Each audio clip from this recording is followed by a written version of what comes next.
Time for the medical exam. Not to worry, because there will be no probing going on here today. But they might ask you some probing questions. Welcome to the superpilotish channel. My name's Graham Wilson, and today I'm going to be talking a little bit about my Category 1 medical exam that I did yesterday in my basement. So yesterday I went and it's at my age, I have to do it every year to get a medical examination to keep my commercial pilot's license valid. Now, you can see over here, this is the aviation document, the your pilot's license basically in Canada. And you can kind of get into like as much detail as you want. Gory detail, not really, about these medical stuff, but just a quick little reminder for anyone out there that's if you're thinking, yeah, when's my medical due, page 15 in the book, it'll tell you depending on what kind of license you have, that's when you're due. So anyways, let me see, let's adjust this here a little bit. There she is. While I'm in the neighborhood, might as well adjust the microphone. Yeah, so if you're wondering when you're due for your next checkup, your next medical examination, it's in the book. So I'm not going to go like step by step through everything that they have to do for the examination, but I will be putting in the comments below a link to the handbook for. I wrote it down here. Handbook for Aviation Medical Examiners. Okay, so it's a guide for the doctors to do a checkup, to do a exam on you, and that's everything that they're looking for, and that's a public document. So I'll put that in the link below, but I'll just kind of show you. I'm not going to show you what they did, but I'll tell you what they did yesterday. Okay, and Shecky and April and Jordan. Hi, guys. Oh, and Jordan's in and out. Hi, bye. Okay, yeah, so how did it go? First, you got to pay some cash. Yeah, it's not covered by our healthcare system here. And yeah, so you go to your local aviation doctor. And oh, a wrench is here too. $175. That's what I paid too. So welcome, guys. Wrench. Yeah, so I went in there, and then it's you just they take your basic information, where do you live, stuff like that, phone number, name, blah blah blah, show some identification. And then they said, okay, go down there, fill out the paperwork. Transport Canada and paperwork? No, come on. So, JLM, hello to you too. And yeah, so the guy started filling out the paperwork, name, address, phone number, blah, blah, blah, all that stuff. And then they also ask you, or the questionnaire part will be asking you just kind of general health questions. Are you on any medication? Have you suffered from mental psychosis? Actually, I don't know if they have that anymore. They used to do that. And yeah, they changed the medical forms recently since they made like cannabis legal in Canada. That kind of really messed them all up when that happened. So they had to change the forms to accommodate weed, I guess. And yeah, so the filling out just kind of general stuff, general health stuff. We'll say that. And then what else did I do? Oh, and then also for me, Category 1 medical, that's for a commercial license. If you just have a private pilot license, that's a Category 3 medical. It's not quite as detailed, I guess. And the vision requirements are a little bit different. So yeah, and then you gotta go take a whiz in a cup. So, and here's my tip of the day for you guys that are doing urinalysis, is that it's an awkward thing that they give you this little Dixie cup and you okay, give us a sample, and it's like, how much? It's one of those things you always want to ask. And I figured if I'm going to be if I'm going to be the expert on medicals, I got to know that stuff, right? So so I asked the girl that gave me the cup there, it's like, how much you guys want? Or it's kind of a weird thing to, I'm like, in terms of cubic centimeters, how much would you like? And so it turns out what they do. She actually was like, I mean, it's her job, so it's not a big deal to her. She deals with that all day. But for someone who's not used to dealing with people's whiz all day, it's kind of weird. So yeah, and then okay, so she said, "Oh, we don't really need that much because all they do is they have a little strip that they dip in there, and that's it. And that's to check for your glucose level. I thought they checked for I thought they checked for like kidney stones and stuff like that. But after looking at the handbook just a little bit before going on here, it doesn't look like they check you for kidney stones. Not too sure. Maybe they used to, but yeah, they're checking for your glucose level in your urine sample just to see if you're pre-diabetic or you're diabetic, or there's certain levels that you're allowed to have. And okay, and Wrench, you are asking here too. No drug check? No, they do not test you for drugs for your medical here in Canada. There's no drug testing requirement there. However, if you are doing it as a job, if you're like, say you're flying for, it can depend on your employer. The employer can demand that you have a drug test done. I know they do that for Air Canada, Porter Airlines, Bearskin Airlines, WestJet does that. So basically, all your major airlines, those guys are getting drug tested, and they can also the companies themselves will subject the employees to random drug testing too. So it's not something you want to mess around with, that's for sure. But technically, no, they don't. They don't actually check for drugs. Uh, Pretty good in my case. No, I'm just joking. Yeah. So yeah. So and then yeah, when it comes to the urinalysis thing, the girl said like, yeah, some people fill it right up to the top, and I'm like, then you're gonna spill it. Oh, gross, man. So it's like, yeah, okay. So do yourself a favor.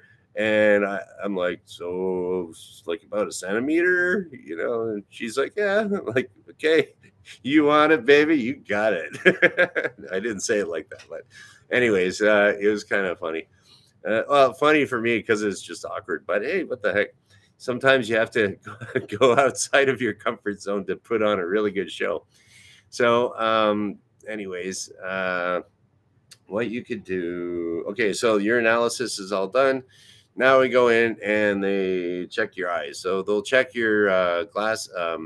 If you're wearing glasses like me, I'm required to wear glasses to go flying.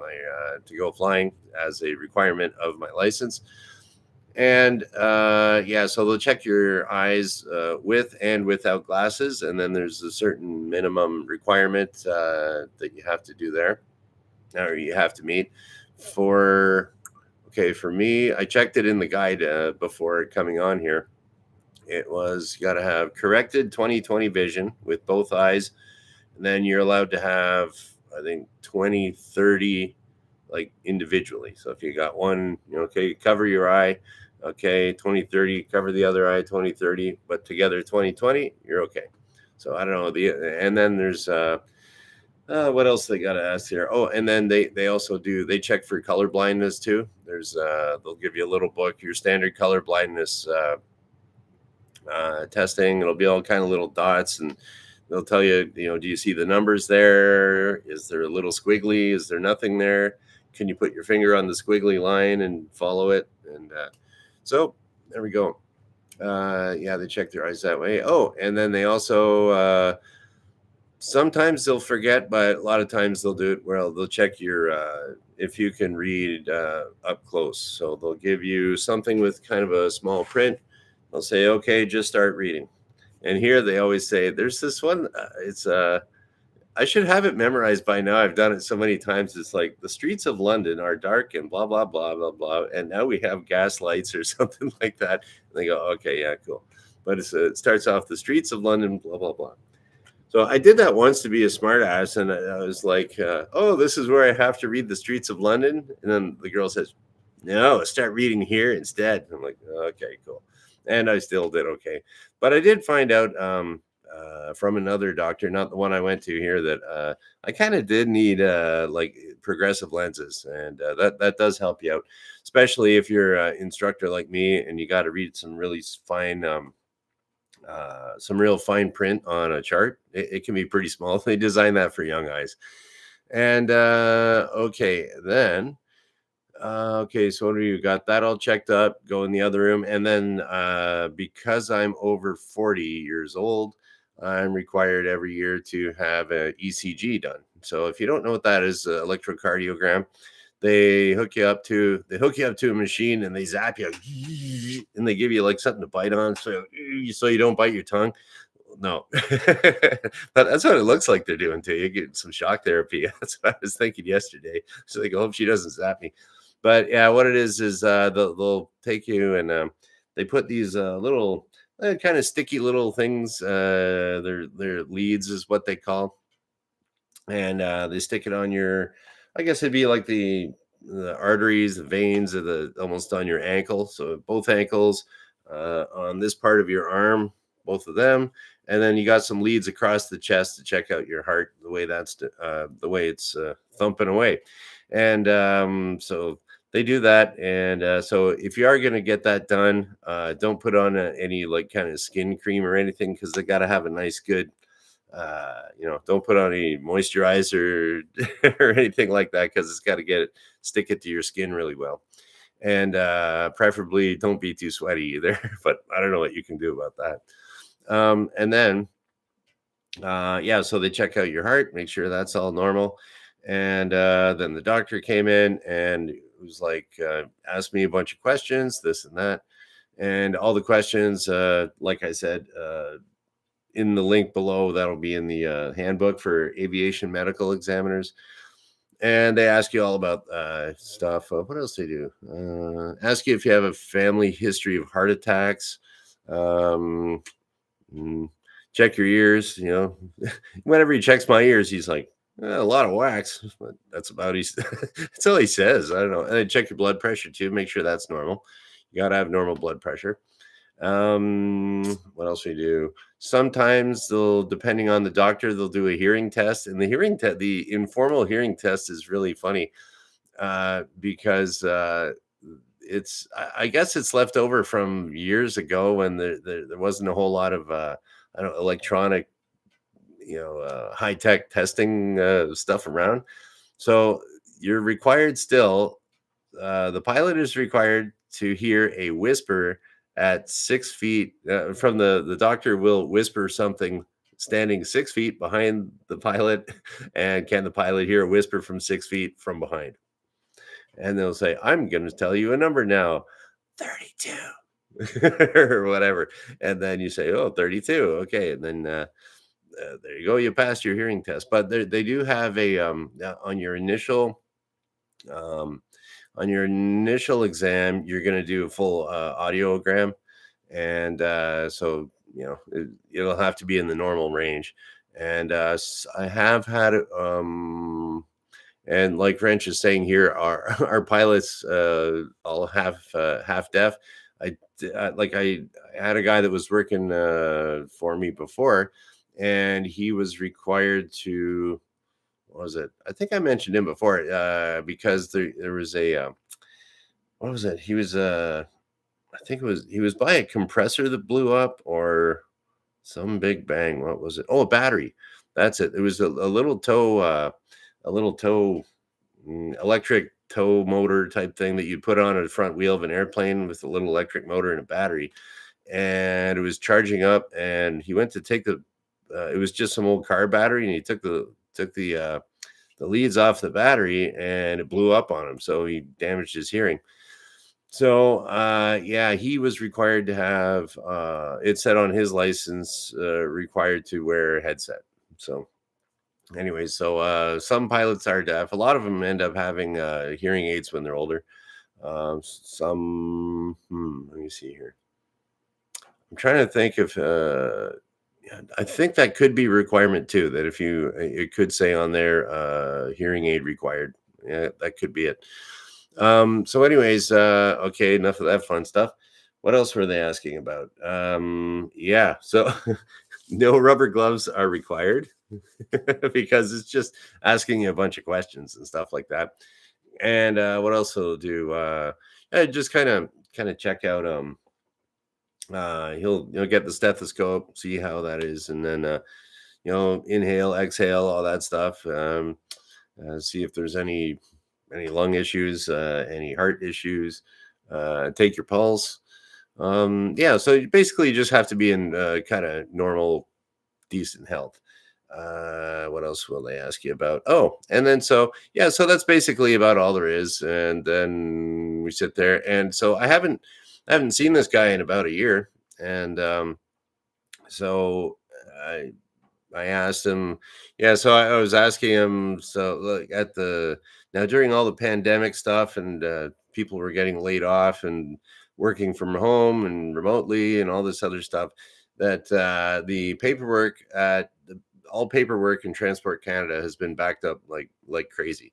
So I was thinking I haven't seen him in a year, and I've kind of been semi-retired now for about a year, so I haven't been totally in the whole fray every day, picking up all the latest gossip. But so I was asking him, how's the backlog doing on all the medical stuff? And he said, oh, it's still terrible. So it's like, oh man, come on, Transport Canada, get your stuff together here. So he was saying, if you are in Canada and you are thinking about learning how to fly, get your medical right away, because the average wait time for your initial medical now is between 9 months and 12 months. That's what he was telling me, and that's the way it was 2 years ago. So that was even pre-pandemic, it was like that. And if you have any troubles with, let's just say the ECG that you do, maybe the machine malfunctions and it's got a funny little blip on the readout, well, now someone's examining that, you could be out of work for, 6 months or something. Like, it's way backed up at Transport Canada. And well, I don't know, with any large organization, government, big car companies, anything, they don't really work as fast as a tight little, efficient little group. So yeah, oh well, there you go. Get your license now, and hope, cross your fingers that nothing weird goes up. And yeah. Oh, and JLM is saying they call it EKG in the States. I've heard that here. Interchangeably used. Sometimes they'll call it an EKG, but I think the official Transport Canada term is ECG, electrocardiogram. Hmm. I don't know. EKG sounds like it would be kind of German. Electrocardio with a K gram. Okay, and so that, what do we got there? There's yeah, and then so yeah, the paperwork's all paperwork's all backed up to Transport Canada. So yeah, and then so that's about it. And I don't see a whole lot of questions here. And so, like I said, I'm going to be putting the oh, we do have a question. Okay. Does Canada do internet forms before you go? Literally wants all my medical visits since last medical. Okay, yeah. So Wrench is in the States there. And no, they do not want any internet forms or anything like that before you go. It's pretty antiquated up here, and I think, um, well, and JLM's got a little clarification there too. So, anyways, yeah. So, ideally, I mean, it's going to have to get to the point where Transport Canada gets up to, the 21st century of doing stuff online. It's going to take a bunch of paperwork, or it's going to take a bunch of, well, first of all, will to do it. And it's kind of strange there. And I'm not putting Transport Canada people down. The ones that I know that work there, they do the best they can, being short staffed. And everyone's, baby boomers are retiring there. And it's like, yeah, some of those baby boomers are just chilling out for a couple of years. And it's like, I won't be working too hard here. I got to, 13 months till I'm retired, but who's counting? Stuff like that. Hey, that's natural at any company.